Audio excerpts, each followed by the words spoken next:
Corajosos e covardes, bem-vindos ao canal Relatos do Subterrâneo.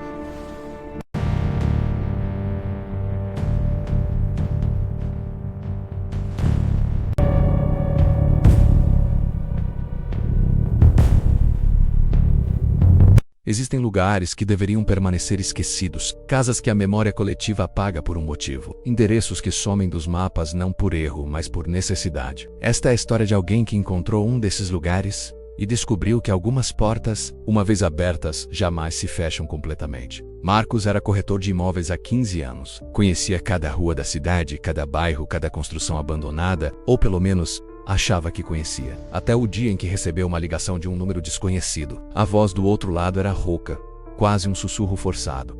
Dizia ter uma propriedade para vender, uma casa antiga no limite da zona rural. O endereço que o homem ditou não fazia sentido. Marcos verificou no GPS, nos registros da prefeitura, nos arquivos antigos.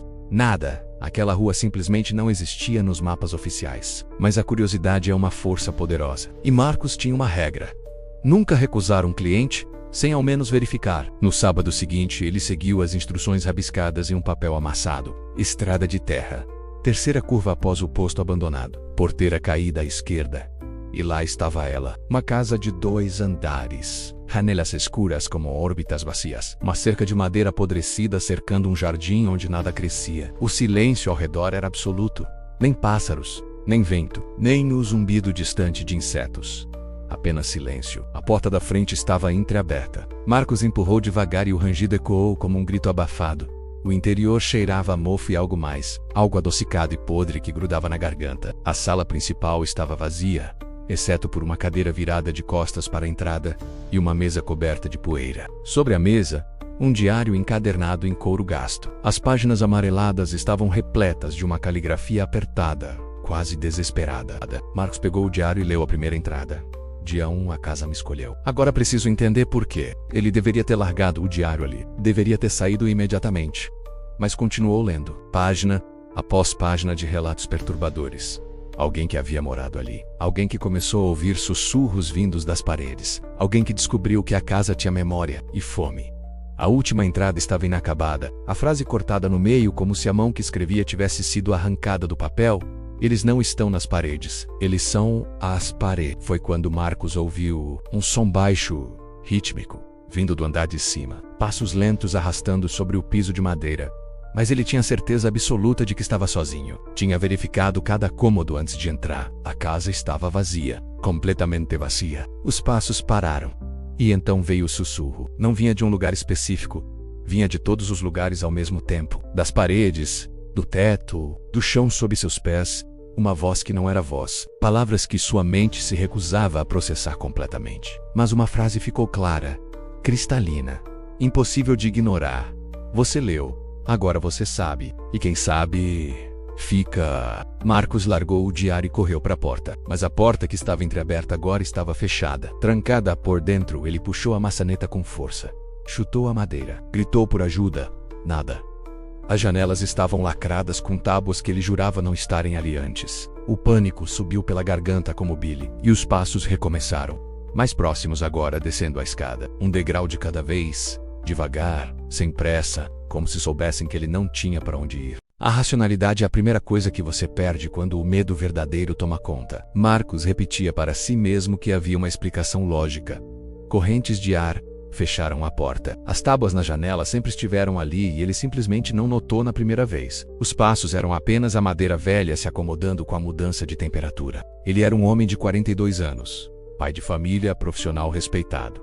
Não acreditava em fantasmas. Mas o corpo não mente. E o corpo dele estava encharcado de suor frio, o coração batendo tão forte que doía no peito, as mãos tremendo incontrolavelmente. Os passos pararam no final da escada. Marcos podia sentir uma presença ali parada, observando, esperando. Ele forçou os olhos a se virarem naquela direção. A escadaria estava mergulhada em sombras densas demais para serem naturais. E no meio dessa escuridão, algo mais escuro ainda. Uma silhueta que não tinha forma definida. A sugestão de algo que já foi humano. Ou que está tentando imitar o que se lembra de ter sido. A voz voltou. Não era um sussurro. Era clara. Próxima, como se alguém estivesse falando diretamente dentro da sua cabeça. Todos que leem, ficam. Todos que ficam entendem. Todos que entendem se tornam parte. Marcos cobriu os ouvidos com as mãos, mas não fez diferença. O som não vinha de fora, vinha de dentro. Ele precisava sair. A casa tinha que ter uma porta nos fundos. Marcos correu pela sala. Atravessou um corredor estreito onde as paredes pareciam pulsar. A cozinha estava destruída, mas havia uma porta. Ele agarrou a maçaneta, puxou com toda a força. Abriu, e do outro lado estava a sala principal novamente. A mesma sala de onde ele tinha acabado de sair. A mesma cadeira, o mesmo diário. Impossível. Ele virou e correu na direção oposta, subiu uma escada. Entrou num quarto vazio e quebrou o vidro de uma janela com um cotovelo. Sangue escorreu pelo braço, mas quando olhou para fora, viu a sala principal novamente. Lá embaixo, a casa não seguia as leis da física. Era um labirinto que se reorganizava. Um organismo vivo. Marcos encostou na parede e deslizou até o chão. Ele estava preso e pela primeira vez desde que era criança chorou. Foi quando notou as marcas na parede ao seu lado. Arranhões profundos na madeira, centenas deles, formando palavras, nomes, datas. Alberto, 1997. Dia 12. Ainda estou aqui. Ana, 1993. Não consigo sair. Ela não deixa, Carlos, 2001. A casa cresce por dentro e embaixo de todos, recente. Você não é o primeiro. Não será o último. A casa precisa de testemunhas. Marcos se levantou cambaleando. O diário talvez tivesse respostas. Ele voltou para a sala principal, pegou o livro e começou a ler. O autor se chamava Eduardo. Entrou na casa em 2019 e estava lá até hoje. Ou o que restava dele. A casa não apenas prendia o corpo, prendia a essência, sugava memórias, identidade, transformava pessoas em ecos, em sussurros. Eduardo descreveu como no primeiro mês sua própria voz começou a soar estranha, e como depois de 3 meses, percebeu que não estava mais sozinho dentro do próprio corpo. A última entrada completa dizia: entendo agora, a casa não é assombrada. A casa é a assombração. Se você está lendo isto, sinto muito. Você já foi escolhido. Marcos fechou o diário. Então ouviu novamente passos, vindo de todos os lugares. Do andar de cima, do porão, das paredes, do teto. Centenas. E as vozes começaram, um coro distorcido repetindo a mesma frase. Bem-vindo. Agora você também é parte da casa. O tempo perde o sentido quando você está preso em um lugar que não deveria existir. Marcos não sabia se haviam se passado horas ou dias desde que entrou naquela casa. Seu celular estava morto. O relógio de pulso parou exatamente no momento em que cruzou a porta. Os ponteiros congelados marcavam 3h15 da tarde. Mas pelas janelas, quando conseguia ver, ora era dia, ora noite, ora um crepúsculo eterno que não avançava nem recuava. A fome chegou, depois a sede. Marcos explorou cada cômodo procurando por algo. Encontrou uma cozinha diferente da primeira, com torneiras funcionando. A água que saiu era escura, viscosa, cheirava a ferro e decomposição. Em outro cômodo, latas enferrujadas guardavam um conteúdo negro que se movia por conta própria. Seu estômago revirou e ele vomitou. Mas até o vômito parecia errado. Mais escuro, com um cheiro que não era completamente humano. Foi quando começou a perceber as mudanças. Movimentos na visão periférica que não estavam lá. Sombras que se esticavam em direções impossíveis. No espelho embaçado do banheiro, seu reflexo piscava um segundo depois dele.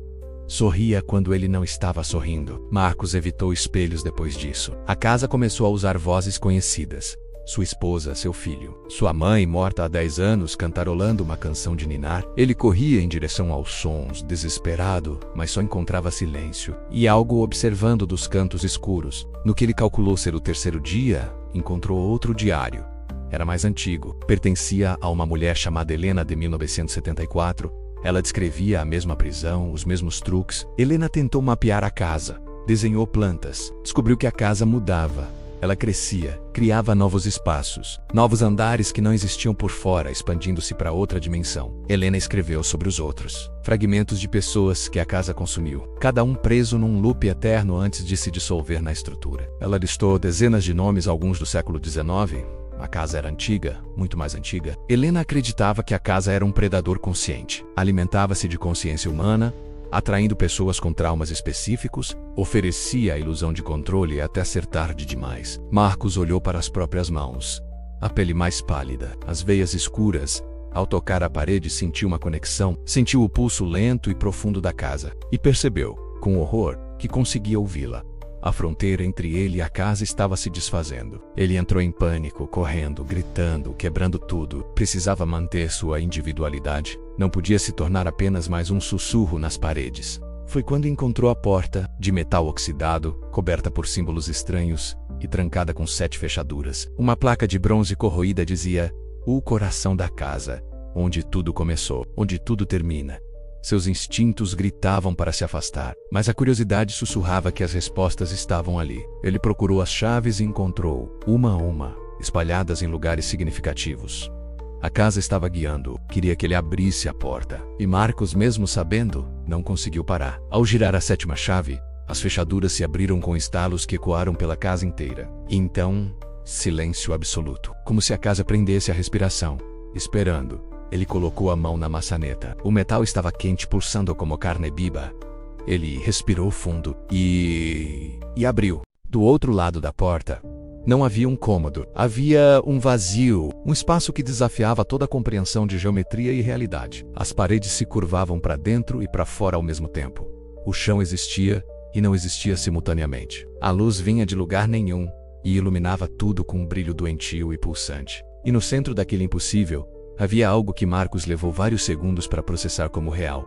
Era uma árvore, mas não qualquer árvore. Seus galhos eram feitos de ossos humanos entrelaçados. As folhas eram páginas de diários, fotografias, desbotadas, pedaços de roupas, mechas de cabelo. O tronco pulsava como um coração gigantesco, veias negras percorrendo uma casca que parecia feita de pele esticada. E nas raízes espalhadas pelo chão inexistente, Marcos viu rostos. Dezenas de rostos humanos presos na madeira viva. Olhos abertos, bocas congeladas em gritos silenciosos de dos conscientes. Todos aprisionados. Marcos reconheceu alguns deles. Eduardo estava ali, o rosto distorcido pela agonia eterna. Helena também, os olhos ainda carregando aquela inteligência desesperada de seu diário. E tantos outros séculos de vítimas, combustível para aquela coisa obscena que era o verdadeiro coração da casa. A árvore não era parte da casa. A árvore era a casa. Uma entidade parasita que se alimentava de consciência humana para continuar existindo. Uma voz emergiu da árvore, não era uma voz única. Eram todas as vozes ao mesmo tempo. Homens, mulheres, crianças, falando em uníssono. Você veio até nós, você abriu a porta. Você escolheu ver a verdade. Agora a verdade escolhe você. Marcos tentou recuar. Seus pés não obedeceram. Olhou para baixo e viu raízes finas brotando do chão, enrolando-se em seus tornozelos. Não causavam dor, apenas um frio profundo. Ele puxou, arrancou raízes, mas para cada uma que removia, 3 novas brotavam. A árvore o estava puxando, devagar, inexoravelmente. Ele gritou, lutou, mas a exaustão o cobrou. Dias sem comida, sem sono, os músculos falharam, e as raízes o arrastaram. Quando seu corpo tocou a casca, memórias invadiram sua mente. Viu a construção da casa, o ocultista obcecado por imortalidade, o ritual que deu errado. Em vez de vida eterna, ele criou uma prisão, uma consciência coletiva condenada a se alimentar de novas vítimas. A casa escolhia pessoas como Marcos, incapazes de abandonar o mistério. A casa precisava de consciências fortes, que duravam mais. Ele sentiu o corpo se fundir com a casca, a pele se esticando, os ossos se moldando. Mas o pior era mental. Ele podia sentir os outros. Eduardo gritando dentro de sua mente. Helena chorando sem lágrimas. Séculos de desespero coletivo. E a certeza de que aquilo nunca terminaria. A casa era eterna. E agora ele também seria. Mas então, algo mudou. Uma memória dele, sua esposa, seu filho. E com essa memória veio algo que a casa não esperava. Raiva. Pura raiva de ter sido manipulado. Ele parou de lutar e mergulhou mais fundo na consciência coletiva. E então, fez algo que ninguém havia feito antes. Recusou-se a se dissolver, manteve sua identidade e começou a puxar os outros de volta. Eduardo, Helena, um por um. A árvore convulsionou. As vozes gritaram em agonia. A casa inteira tremeu. Pela primeira vez, as vítimas lutavam juntas. Marcos entendeu.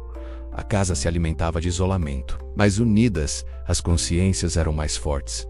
Ele gritou com a mente, e todas as consciências gritaram com ele. Um grito unificado de rebelião. A árvore começou a rachar. A casca se partindo, as raízes afrouxaram. Marcos caiu no chão, separado da madeira. Olhou para a árvore.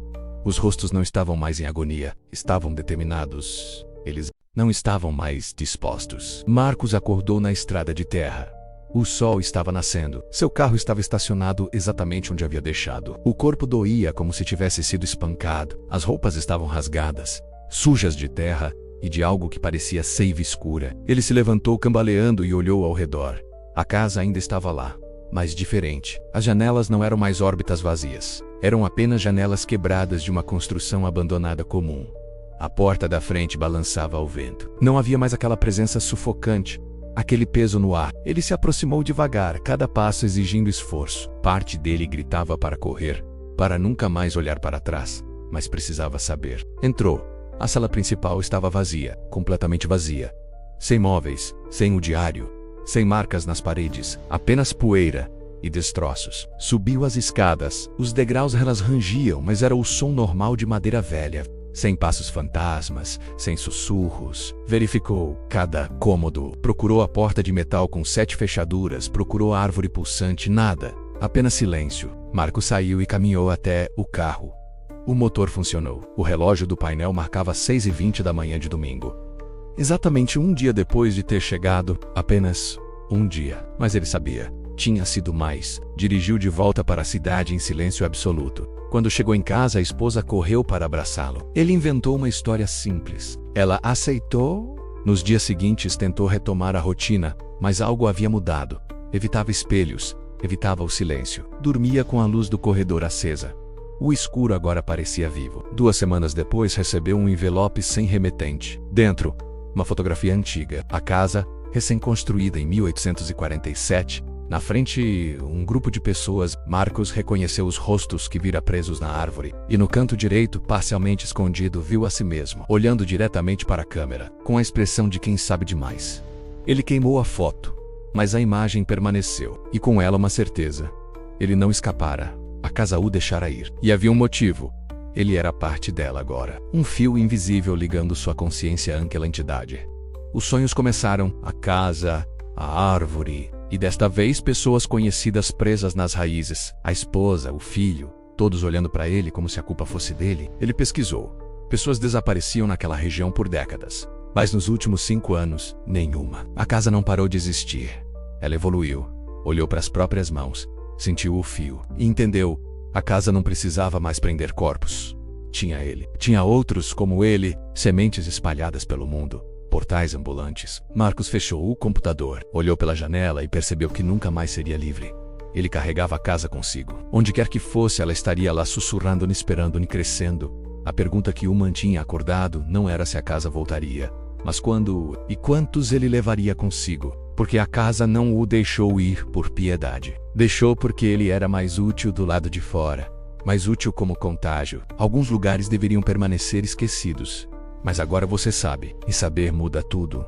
Sempre muda. A única questão que resta é: o que você fará com esse conhecimento?